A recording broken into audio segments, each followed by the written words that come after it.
What motion do you wish to make, sir? So I made it at the bench. The state asked Agent Raissi whether Mr. Winfrey pled guilty shortly after the October phone call that was played over objection, where he was, where an unknown person states that another unknown person stated he would get a Porsche. Yeah, we covered that already. So what's the, you have an additional objection, sir? Yeah, so this is my issue. So the state said, did he plead guilty? Knowing. But we covered that, Mr. Steele. We covered that. So what's the additional ruling on it? Knowing that that was not a guilty plea. That was a coerced guilty plea is not a guilty plea. But we had a discussion at the bench, and I told you that you could inquire into that depending upon what was testified to. Okay, and I'm going to do that, I propose. But my point is that was so low blow to say a month later a man who was coerced by a Superior Court judge in Cobb County pled guilty, that I don't know if I can overcome that, because the impression is that Mr. Winfrey was being rewarded for his guilty plea. The state knows that guilty plea was not. But we don't know as I mentioned earlier, the bench, we don't know the circumstances of why that particular first guilty plea was rejected. I don't think it's relevant for our purposes. I don't think, and I think the state said they weren't going to get into it. So again, for the second time, because we covered that up at the bench, do you have anything else you wish to add to that? I don't think the state was trying to insinuate anything. If you want to test that or reason, because it might go to bias, it might go to motive to misrepresent. So it bothers me a great deal, and I'm surprised, but I'm not ever in the mind of the court. It doesn't bother the court because it doesn't go to bias, and the state knows exactly what they did. They know, and you know. I don't. The first time that I knew that there was an appellate opinion is when you told me, and that's it. I don't have anything. I don't have any other knowledge of that. Well, I read under opinion, and Winfrey versus State specifically states, and it gives what happened, that the Honorable Judge Staley in Cobb County coerced a human being to enter a guilty plea. For the state of Georgia to say, did he plead guilty a month later, that to me is beyond the pale. And I would like the court to... I think that's just them asking. They're not asking why, which would be improper. But because it gets into evidence that would be not relevant for this particular proceeding. I'm like so twisted in my mind. I might be tired, but I don't follow. It should have never come in. It did come in. Now I have to deal with it. You tell me on cross. And I don't think you're conflating, Mr. Steele, the bottom line basis as to why the initial guilty plea was rejected by our appellate court. I'm telling you that I don't know what the basis of that. I still don't know because I didn't read the opinion. The state didn't solicit that or elicit it from the witness. They only just said, hey, he pled guilty on another thing a month later. But the relevant portion that the court heard was the fact that if the jury wants to believe it, is the why as to what Mr. Winfrey may or may not have gotten.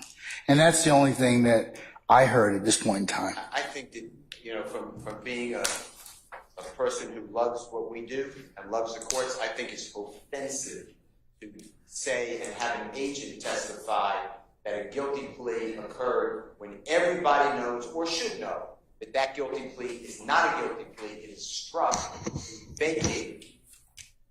Okay, and Mr. Steele, I'm kind of just telling you that the reason and rationale is not, that would be totally improper for us to get into. Okay. I would agree about that, but I don't think that was the state's intention in asking that question. So I'll note your concern for purposes of the record, okay? Okay, so I'm going to make a proffer then for about 10 seconds if I may. And I understand what you said. Of course, I'll follow your rule. But I was going to ask Agent Raissi, I was going to take the opinion, and I would be perfect to the opinion. And you stated that this man pled guilty. The man actually wanted to go to trial.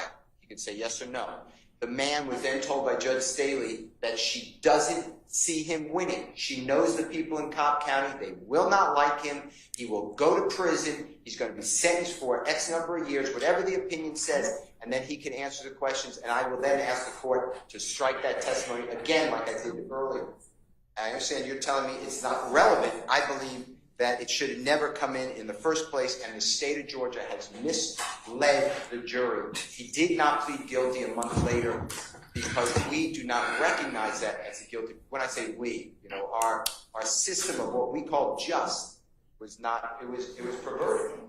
Okay, all right. State, hold on, Mr. Matthews. The state wish to be heard on that issue. Yes, Your Honor. Yes, Ms. Hylton. Your Honor, first I want to direct the court to an order that was entered on April 9, 2024, in which there was an order in which we cannot discuss the appellate process. What is a fact is that Mr. Winfrey pled a month later. What the state asked, which was my next question, for, and I forget how I phrased the question, did he have to plea again and plea again to the same charges? And he said yes, approximately a year later, to show that there was something that occurred and he had to plea again. But the fact remained that 1 month later, he took a plea. Now, the reason why it was overturned, or the reason why that is the appellate process in which the court has ordered that we cannot discuss and that we cannot get into. What Mr. Steele is speaking of is the reason why it was overturned. That is not for this jury to determine. They can know he pled once and then he had to plea again, which is the plea that we had. Because what I can imagine is on cross-examination, if I did not ask that question, they would have crossed him on it. And so what I did was ask him about a fact, which was a fact, and then did something else occur later on, which is also a fact. And if Mr. Steele is going to go into what occurred during the appellate process, he's going to be assuming facts, not in evidence, because that we never asked him anything about the appellate process. When did I enter that order?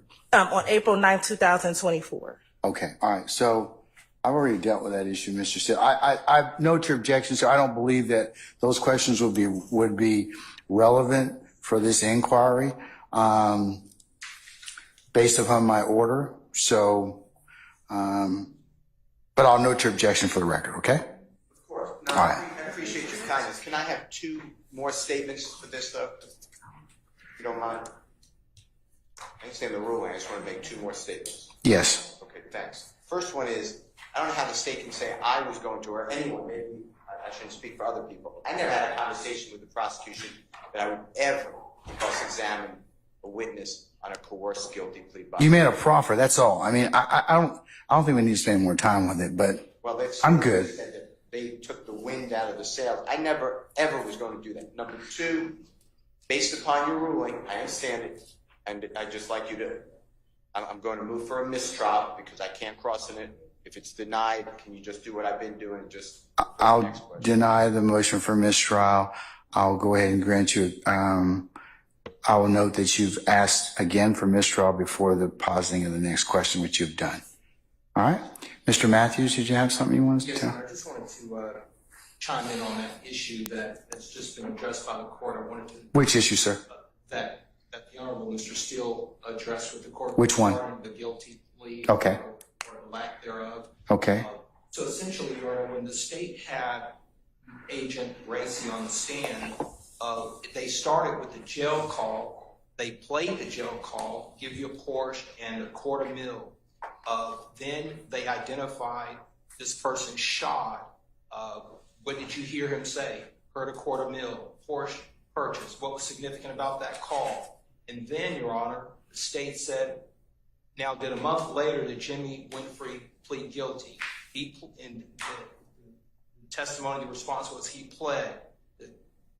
Mr. Steele made an ask to approach. We approached. He made his points at the bench. After he approached, that's when the state furthered their question and said, hey, did something occur a year later, and did he take another plea? So that was afterwards. So in my mind, Your Honor, that sequence of questioning by the prosecution led the jury to assume and conclude that it was after he heard $250,000, after he heard that a portion was going to be given to him, he pled a month later. And I don't think we can unring that. And again, the Winfrey versus State 304 Georgia 94, what Mr. Steele is saying, which I tend to agree with, is that after that Supreme Court reversed that plea, it was not a plea. It was not a guilty plea on that date when he initially pled a month later, because it was reversed. And it was reversed because the Supreme Court determined that the judge improperly, under Uniform Rule of Superior Court 33.5 paragraph A, determined that she improperly involved herself in plea negotiations, and there are a number of quotes, this opportunity is going away. Okay, what does that have to do with the issue of what was just presented? I get it. The guilty plea was faulty for whatever reason. And the state knew that. And they had a responsibility to know that. This is their but we covered that on order on the 9th. We covered that at the bench. Mr. Steele already went through it. Do you have anything new you want to tell me? Just that on the 9th, the state knew that. They knew that before they asked that question this morning. Anything else, sir? So I'm intimating to the court that door has been opened in our estimation. The court will have to rule on it. I don't believe that door has been opened. I believe that at this point in time, it's going to stay closed. Okay? But I'll note your objection for the record. Thank you, Judge. All right.